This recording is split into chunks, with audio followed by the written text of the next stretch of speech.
We are back to our favorite part of the year, 76ers offseason, which is usually more fun than the 76ers in season. We are back. We got so much stuff to talk about on this show. So many quotables yesterday, man. We got quotes from Paul George. We got some really interesting quotes from Joel Embiid. We got some quotes from Tyrese Maxey talking about the team and what they did or didn't do at the trade deadline. We got some rumors that the 76ers are about to move on from Daryl Morey and Nick Nurse. And we have some takes on those rumors. Brian Windhorst of ESPN had some comments on what he thinks the future is for the 76ers. Ramona Shelbourne on ESPN had some opinions on the 76ers and what they might look like next season. And there's a YouTube channel called Sporting Logically, which a lot of you guys probably watch. And he had a video on the 76ers that I watched today, and it confused the absolute hell out of me. So that's what we're going to do all of that. But first, Run It Back Philly Live is brought to you by our friends at Bright Medical Technology. Bright Medical specializes in ambulatory aids like walkers and wheelchairs, oral nutrition, tube feeding supplies, diabetic supplies, including diabetic shoes and glucose monitors, incontinence supplies and catheters, all breathing medications, nebulizers, inhalers, spacers. Bright Medical accepts most insurances, services patients of all ages, and delivers anywhere in Pennsylvania, either by hand delivery or by UPS. Bright Medical staff speaks 15 languages. You always speak to a real person, never an automated system. If you need any medical supplies, just call Bright Medical, and don't forget to mention Run It Back Philly. Go to brightmedi.com or call 215-725-MEDS. That's 215-725-6337. What you think, chat? What you think? What you think, man? Here's how I want to start it, man. Here's how I want to start it. Oh, we got a super chat, man. What's up? Let me get right here. Sixers are so cooked. The only thing that can save them is Morey going to Washington and trading the first overall to the Sixers for Kyle Lowry before free agency starts. Okay. All right. Here's what I want to start with, man. I started to watch this video today, and it absolutely confused the shit out of me. And I just want to comment on the first couple of minutes of it. And look, I like this dude's channel, man. You know, I think he's very informative. I think he's very thorough in the way that he does things. But I can't for the life of me figure out this take. I can't for the life of me figure out how he came to this conclusion. All right, let's hear it, man. It's just the first like minute or two. I had to stop the video in 2 minutes because I can't figure out for the life of me how he came to this conclusion. Let's listen to this. Hold up. We need some volume, dipshit. Today than I thought it was going to be a few months ago. You can find what's next for the Philadelphia 76ers is a much more interesting question today than I thought it was going to be a few months ago. You can find videos on this channel where I'm saying the Sixers era is done. They don't need to be planning around Embiid anymore. And I also was kind of advocating for them, or I thought it might make sense for them to just not really try that hard in the play-in game, kind of quasi-tank the play-in, and try to get a top 4 pick in the draft, because that's the only way they'd keep their pick. It's top 4 protected. Give them out a 10% chance maybe of retaining their pick. If they get that, then things really change for them moving forward. Yeah, you were right. And now here we are at the end of the postseason. Yes, they lose in the second round to the Knicks, a tough matchup for them, but got swept. Them beating Boston in the first round, them getting a fully formed version of their team for a couple of games and showing that they can compete with the best teams in the conference still. A team, by the way, in Boston that I picked to make the NBA Finals, a team that I thought was going to be really good when the postseason started. It really changed a lot of things for me about what I think about the Sixers currently and about their future. I mean, it seemed like, and it was, a down regular season for them, but in reality, by the end of it, this was as successful as any Joel Embiid team ever. Like, they made the second. What the entire fuck are you talking about, bro? Like, I'm so confused by this. Around, that's as far as they've ever gotten with Joel Embiid, and they had probably their best playoff moment they've had. They were down 3-1. Okay. All right, that's all we needed to hear of that. And I think I just came to the conclusion that Sporting logically wanted to make a 76ers video today, but unfortunately doesn't actually watch the 76ers play basketball. That's all this take was. This take was just they beat Boston after being down 3-1.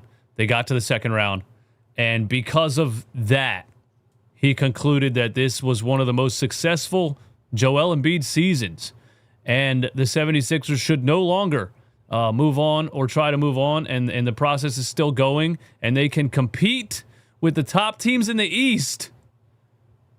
And so basically he said they should run it back next season. No. Look, man, here's what happened. The 76ers were mid all season.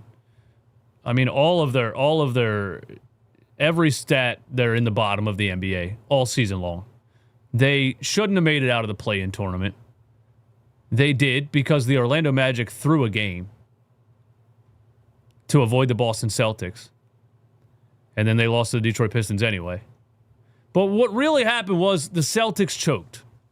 Like, that's what really happened. Don't take this 3-1 lead. Oh, they can compete with the best teams in the East because they beat the Celtics. If you really watched it, the Celtics choked.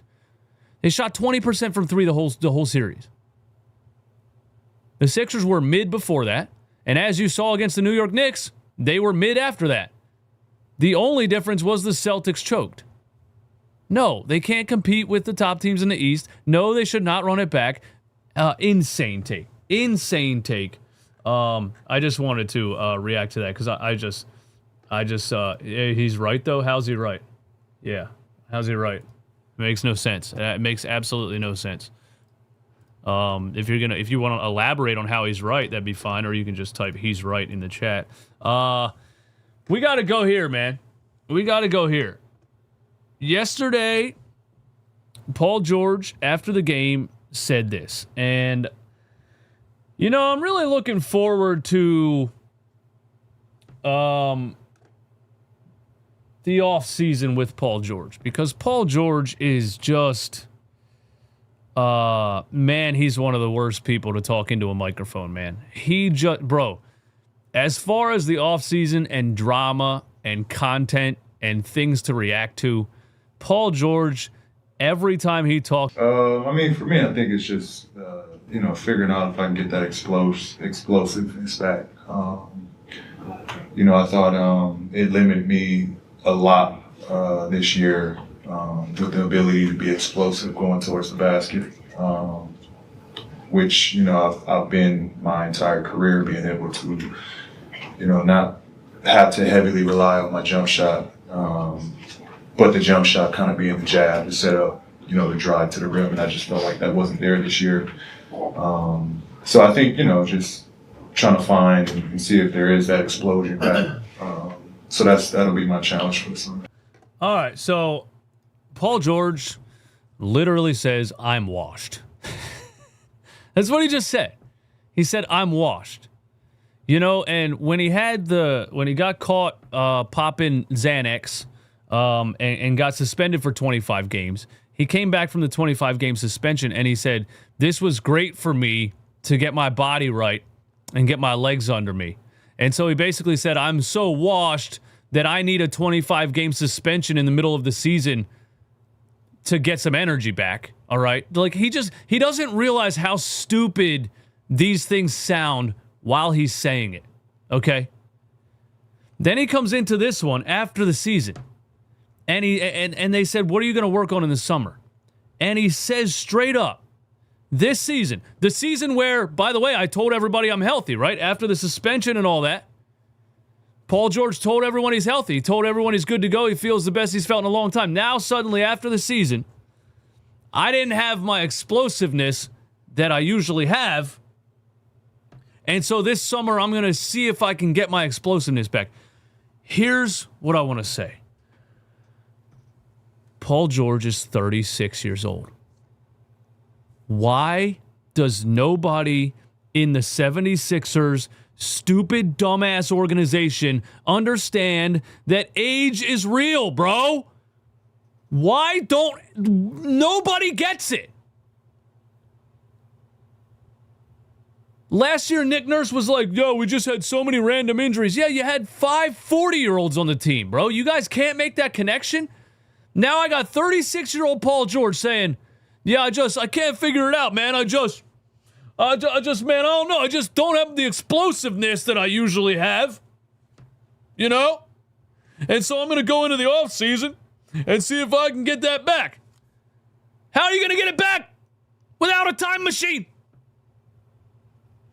You don't have... All right. Since Paul George doesn't seem to get why he doesn't have the explosiveness, I need to tell him straight up, Paul George, you don't have your explosiveness because you're 36.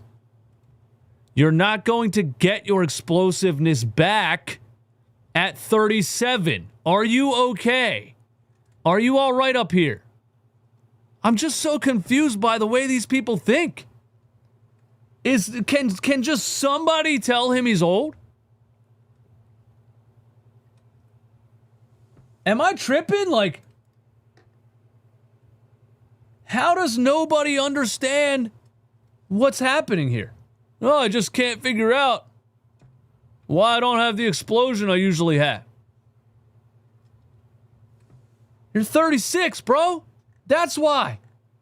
And you're going to be 37 and then 38. And again, in the words of Charles Barkley, old people don't get healthier, they die. I just thought that comment from Paul George was so insanely stupid. So Paul George is going to go into the offseason and get his explosiveness back somehow, being a year older than he was this year, where he didn't have his explosiveness. Just what a dumbass organization, man. So stupid, so dumb. I'm so sick of all of it.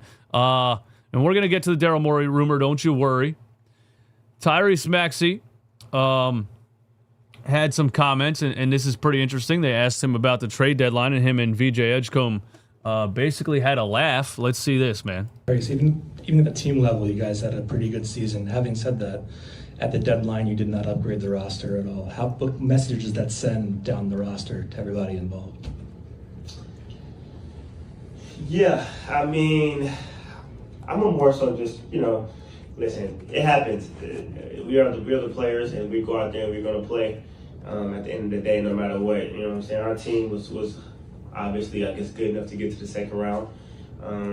Definitely, maybe, who knows, injuries or whatever the case may be. It could have been better matchups. Who knows how that goes. But it happens, man. It happens. I've been a part of some really, really big trades, and I've been part of some trade deadlines that's been quiet, And I'm not going to say this was quiet because we gave up Jared, and I think, he's going to have an exceptional career as well. But, at the end of the day, our front office is always going to try to do its best for, our organization and our franchise, and we have to believe and trust in him in that. So I'm just here to go out there and help on the court and do whatever I need to do for them. I think Maxey wants to leave, man. I really do. Let's hear Joel Embiid's comments, man. And not the one where he said, I think this was a success. There's another clip where he said, I don't know if I'm going to be here next season. So yesterday I reacted to last night, I think I reacted to the Joel Embiid saying this season was a success, which is just insanely out of touch and stupid to say.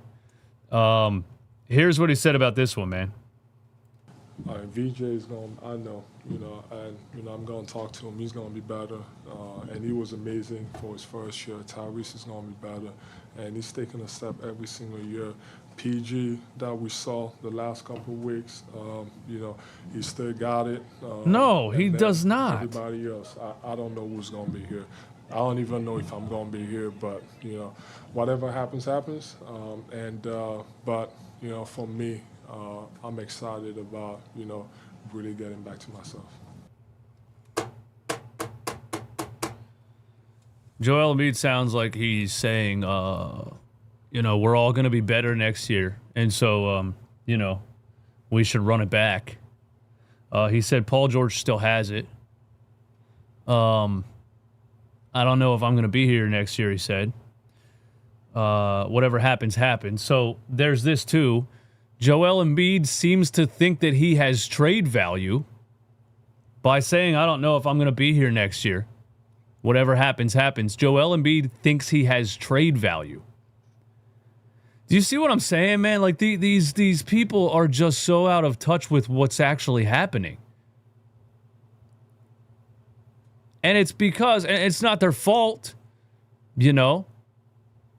They stay out of the way. They play the basketball, they go back to their family, and they play basketball. So they're not hearing the things we're hearing. They're not watching it or looking at it the way we're looking at it.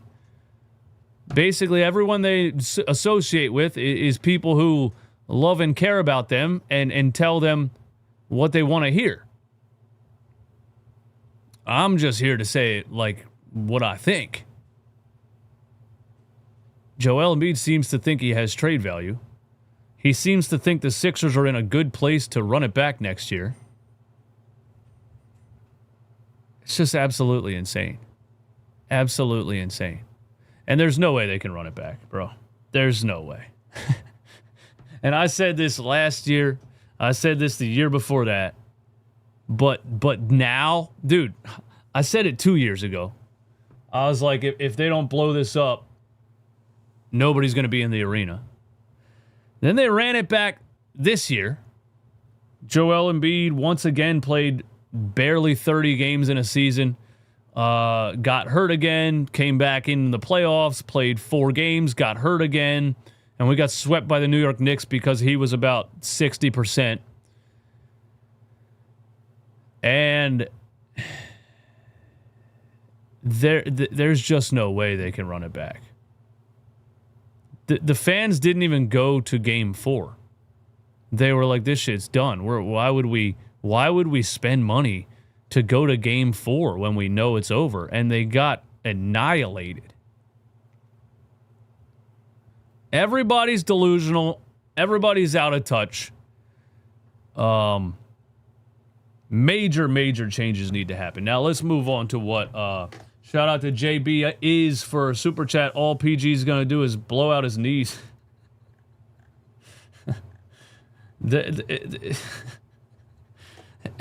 It's just a bunch of rich people. It's just a bunch of rich people that can't see reality, man. It's just a bunch of people making $1 million a week, living in mansions, you know, hanging out at celebrity parties. They're not part of the real world, and they're just not seeing reality. It's so damn obvious. More hackamage. I don't know what that means. Let's move on to what Wemby said about the 76ers' future and Joel Embiid. Listen to this, because this is depressing, bro. If I gotta hear it, you gotta hear it, man. If I gotta hear it, you gotta hear it. Here we go. Let's full screen my man Wemby over here, man. Windy. Let's full screen my man Windy over here. Windy, where are we right now with the Sixers going forward? Well, let me say that I do think this was a success because they beat the I hate everyone, man. What the fuck? All right, hold on. Let me start it over, man. Windy, where are we right now with the Sixers going forward? Well, let me say that I do think this was a success because they beat the Celtics in that first-round series with the comeback. Embiid was awesome. They hadn't beaten the Celtics in 40-plus years. Hang the banner! Oh, hang the banner! It's a little bit worrying to hear him say we came into the season thinking he was about done, considering he has 3 years and $192 million left on his contract, which is a new extension, which will begin next season.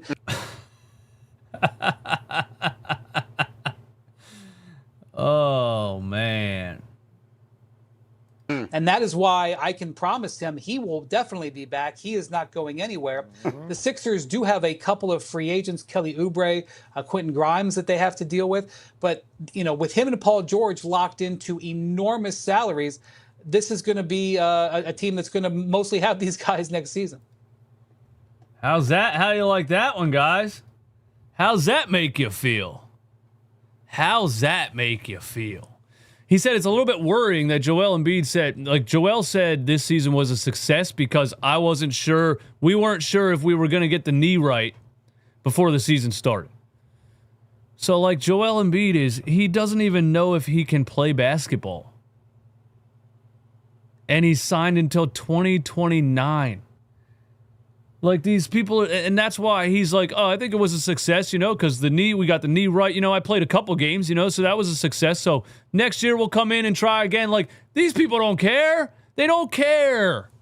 I'm not saying Joel doesn't want to play, but he doesn't care if the 76ers suck every year. He's getting $60 million a year. He's like, oh, we'll come back next year and we'll see if maybe I can play 40 games and maybe a couple more playoff games, and then we'll see how that is. And then like the whole thing's a damn joke, man. The whole thing's a damn joke. You can't, and there's no way to trade these guys. There's no way to trade these guys. And so here's what I think, man. I think I quoted this on Twitter, and I said, I'm taking a break from covering the 76ers until 2029 when these contracts are up, because how can I come back and talk about the same thing again? We're talking about the same thing every season. What the fuck, man? Why would I want to do that? But now that I'm watching this and laughing and stuff, I have come to the conclusion that I'm going to continue to cover the 76ers, but I'm just going to laugh the whole time. If they run it back, if they don't find a way to get rid of Joel Embiid and Paul George, I'm just going to laugh the whole time. I'm just going to laugh. And I feel like the arena is going to be empty. Nobody believes in this shit anymore, man. The process been way over, dude. All right, let's go. What do we got next, man? Let's hear what Ramona Shelbourne said, or see what she said. I think it was an interview on 97.5 The Fanatic. All right, and here's what Ramona Shelbourne said about Daryl Morey. Ramona Shelbourne on whether Daryl Morey will return to the Sixers next season. My gut says yes. A week ago, we were talking about how they finally got over the hump and beat the Celtics. That's getting over the hump. Why are we celebrating a first-round victory like they won a championship? Beating the Celtics because they shot 20% from three for 4 straight games is not getting over the hump. I think beating the Celtics the way they did, being down 3-1, I think that showed this team has it.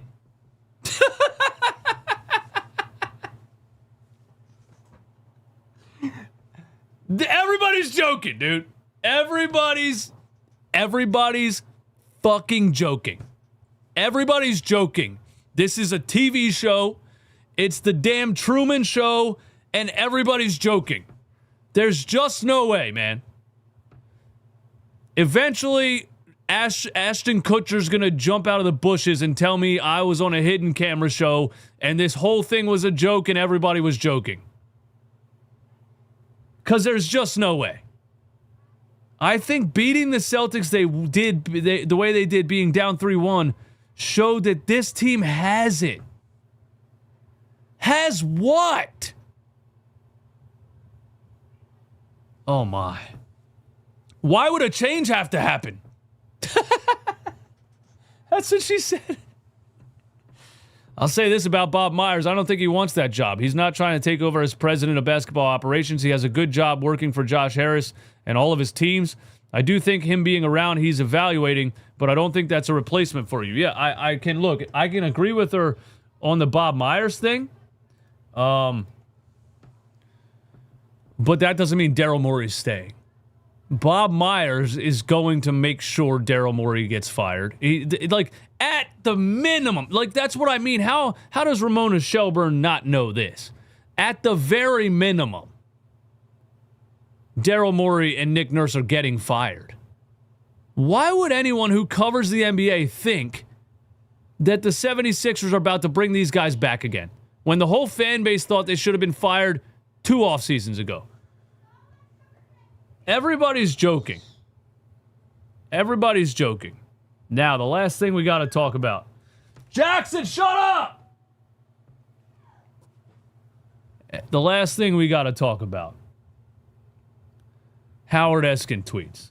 It's Howard Eskin. It's our boy, Howard Eskin. The first thing he tweeted was this. Howard Eskin, legendary Philadelphia sports reporter who was basically banned because he said something weird to a female employee at a Phillies game. I'm not laughing about that, but that is why he is no longer working in a position that would allow him to be in the media room and things like that, right? But every time there was a Daryl Morey interview or a Nick Nurse interview before last season, Howard Eskin was always there. And he was always the first one to ask a question, and Daryl Morey absolutely hated him because he kept it 100. And basically, you know, I'm going to say this. I don't know what he said to who at a Phillies game, okay? But it makes more sense to me that Josh Harris, Daryl Morey, Nick Nurse, and everyone else in the Sixers organization just got Howard Eskin out of the room so that they can have Kai Carlin and all these Kyle Neubeck and all these Sixers reporters that don't ask real questions. All these Sixers reporters that just go in there and ass kiss for 20 minutes. That's what they want. They don't want Howard Eskin in there. They want a bunch of guys that are going to go in there and kiss ass for 20 minutes. Oh, what can we expect from the offseason? You know what I'm saying? Anyway, Howard Eskin said, changes are coming for the Sixers after another disappointing season. I'm told by sources. Now, like, this isn't a random NBA page. This is Howard Eskin. He's been around Philadelphia sports for 100 years. The guy's like 90, you know? So when he said, I personally, like, when he says I'm told by sources, I believe that. He hears everything that's going on in and around the Sixers organization. I'm told by sources, Sixers organization's having serious discussion to replace Daryl Morey, president of basketball operations. His record since being hired by 76ers in 2020 has not been good enough to make it past the second round. Terrible track record of draft picks, trades, and signings. Organization feels a change needs to be made. Now I kind of disagree on the draft picks part. I think he's been pretty good at drafting outside of drafting Janai Broom. But the rest is right. And then he followed up with this. I'm hearing Daryl Morey is beyond life support as 76ers president of basketball operations, and the Sixers are ready to pull the plug. I personally expect, and Ramona Shelbourne can say whatever she wants, and Windy can say whatever he wants, and anybody can say whatever they want. Josh Harris is not stupid. Does he know anything about the sport of basketball? No. Why would he? He's just a billionaire who buys things to make a profit. But he's not stupid. He knows how bad this team was 2 years ago, and he knows how mid they were this year.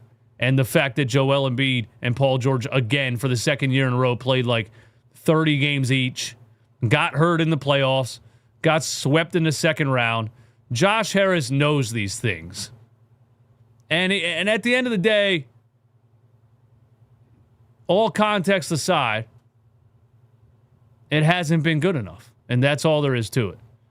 And he knows that the fan base is checked out. That last game in Philly, full of New York Knicks fans because Sixers fans sold their tickets because they didn't want to go. Josh Harris has to make a major change. Has to. And here's the thing.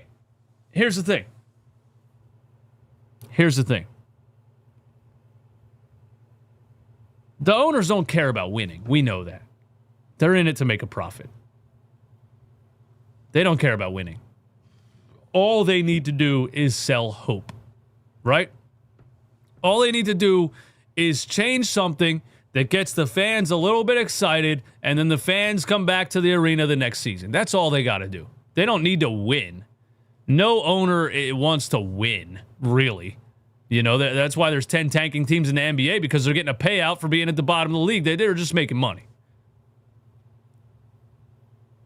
Every offseason, they need to do something to sell hope to the fans, right?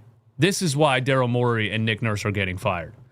Because 2 years ago, they signed Paul George. That sold hope to the fans. And then Paul George hyperextended his knee and got hurt 15 times and was terrible his first season. And then this past season, they drafted VJ Edgecombe. That gave the fans some excitement. And then they also said Joel Embiid's healthy this time. But, you know, like, it's slowly dying off. Those we're gonna be healthy this time thing. It's slowly dying off. Less and less and less people are falling for that bullshit. So what I'm saying is, this offseason, I don't think they can go with, hey, we signed this guy in free agency, because they don't have any money. I don't think they can go with, hey, we drafted this guy. I don't think there's going to be a player at 22 in the draft that gets the fans super excited. I don't think they can say, hey, Joel Embiid's going to be healthy this time, we promise. I don't feel like the fans are falling for that. So the only way for them to sell hope to the fans one more time, I expect Daryl Morey and Nick Nurse both to be fired. And I expect it to be announced very soon. Like, I'm talking like tomorrow morning soon. That's what I think. That's what I think, man. Embiid will get booed if he's here next year. Exactly. That's what I'm saying. The fans are so tired of this shit. Would y'all trade Embiid and VJ for Booker and find a center later?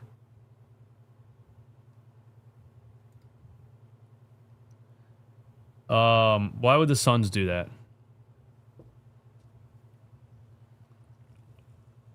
Whenever you talk about a trade or a potential trade or a trade idea, you got to think about the other team. Why the hell would the Phoenix Suns do that? Nobody wants to pay Joel Embiid $60 million a year until 2029.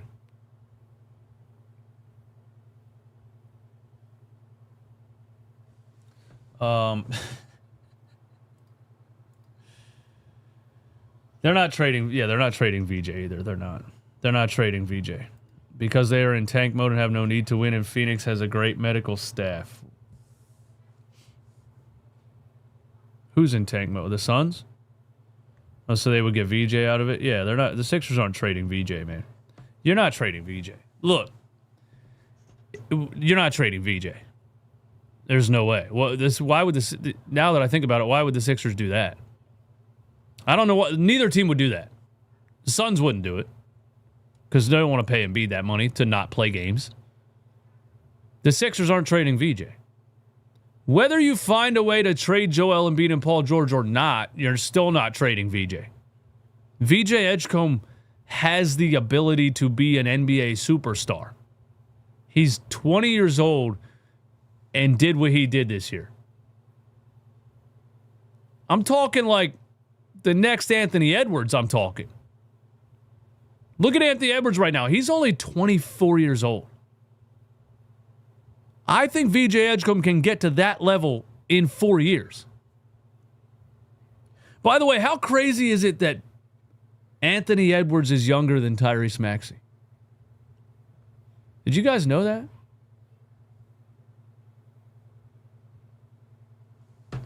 What we got? Let's see. Bernard McCoy, thank you for the super chat. 25% of Maxey's bad games was due to exhaustion. Too many minutes. Better roster will allow him to close games better. His finger killed him. I I don't know if his bad shooting had to do with his finger. I think his bad shooting had to do with his legs, to be honest with you. And I think you're absolutely right. When it comes to Tyrese Maxey, when people want to talk negatively about him, it just blows my mind because I'm like, bro, he averaged 28 points per game this season with nobody. Nobody. A 20-year-old rookie as his teammate, and Kelly Oubre and Quentin Grimes and Andre Drummond. Like, he averaged 28 points per game this season. And every single shot was difficult.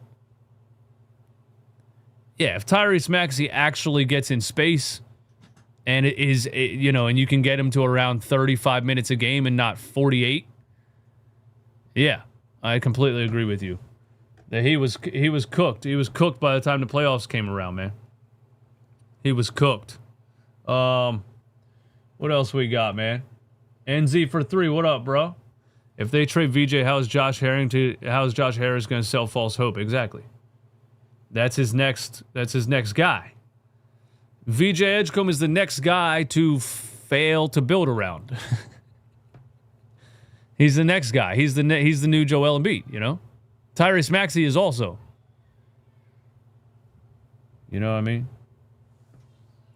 Sixers need a rebounding center that will be available at least more than 55 games. Embiid is horrible as hell at rebounding. Which is the problem when he's available. Yeah, you're right. You're right, man. And it's funny that, I don't think anybody knows what they're doing, man. So we get Joel Embiid back, and he can't move. So he can't play any defense, and he can't rebound. And then they're like, oh, but it was a success. Let's try again next year. Man. If they run it back, guys, I don't know if I can do it, man. Look, Run It Back NBA is doing numbers. If you're not subscribed to Run It Back NBA, do me a favor, go subscribe there. Don't wait to be chosen. Damn, my bad. Where am I at? Let me show you. Let me show you real quick, man. Run It Back NBA is, we're approaching 7,000 subscribers over there. And I talk about all things NBA, man. The Wemby elbow situation. Oh, there's a little Joel Embiid rant on there. James Harden and the Pistons we're talking about right now. We're talking about OKC and the Lakers. We roasted Jaylen Brown a lot. We're doing things over on Run It Back NBA, man. And if the Sixers run it back, I might just go all in on Run It Back NBA until 2029. Because I don't know if I can cover this team after every game next season if they run it back.